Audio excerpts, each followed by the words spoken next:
Nous avons primé beaucoup de lauréats, 93 élèves allant de l'élémentaire au secondaire en passant par les CM et la formation professionnelle.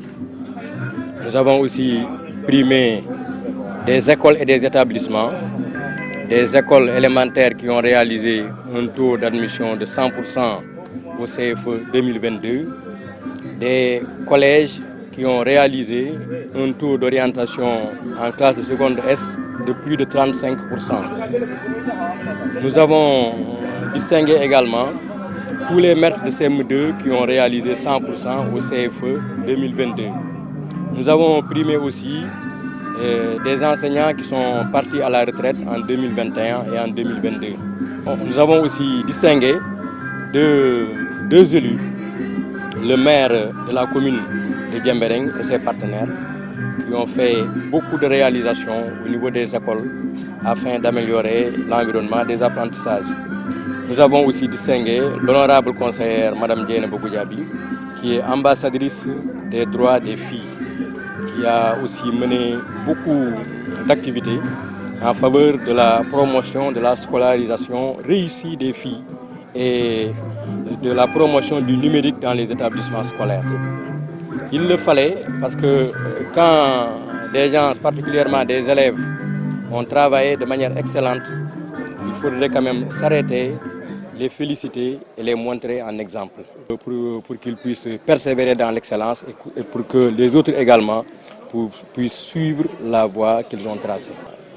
Ils n'ont pas été sélectionnés comme ça d'un seul coup, parce que pour l'élémentaire, il y a eu un concours d'excellence en lecture et en mathématiques à tous les niveaux, du CI au CM1.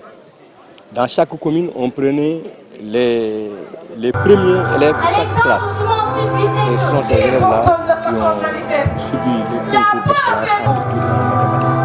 À partir de ce concours, on a sélectionné les lauréats de l'élémentaire.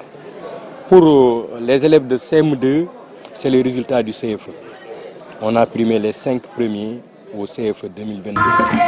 Au niveau des collèges, là également, c'était un concours d'excellence en mathématiques, en SVT et en sciences physiques. Seuls pouvaient participer les élèves qui ont eu une moyenne annuelle de 16 sur 20 dans ces disciplines mathématiques et scientifiques en 2022. Ce sont ces élèves-là qui ont participé à ce concours d'excellence. On a sélectionné les meilleurs. Au niveau du secondaire maintenant, c'est les meilleurs de chaque lycée, au niveau des secondes et au niveau des classes de première qu'on a choisi. Oui, l'inspecteur d'académie s'est rendu compte que au niveau des examens scolaires comme CFE, BFM, notre académie est en tête, mais au niveau des concours nationaux comme le concours général ou bien les olympiades de mathématiques organisées par la DEMSG, ou bien les concours d'entrée à Mariamaba ou au lycée d'excellence scientifique de Diourbel, nous peinons depuis quelques années à avoir des admis. Maintenant, traditionnellement, il y avait une grande fête de l'excellence qui était organisée ici chaque année. C'est cette fête-là que l'inspecteur d'académie de Ziguinchor veut ressusciter. Cette année, Inch'Allah, l'académie de Ziguinchor compte organiser ce concours d'excellence dénommé la Palme académique, qui sera à l'image du concours général organisé. Chers parents, la journée il y a à lancer un appel pour que toutes les bonnes volontés, tous les partenaires, tout le monde, disons, les chefs d'établissement, les élèves, les mécènes, pour que chacun puisse contribuer, pour qu'on puisse organiser ce concours d'excellence dénommé la Palme académique 2023 ici à Ziguinchor.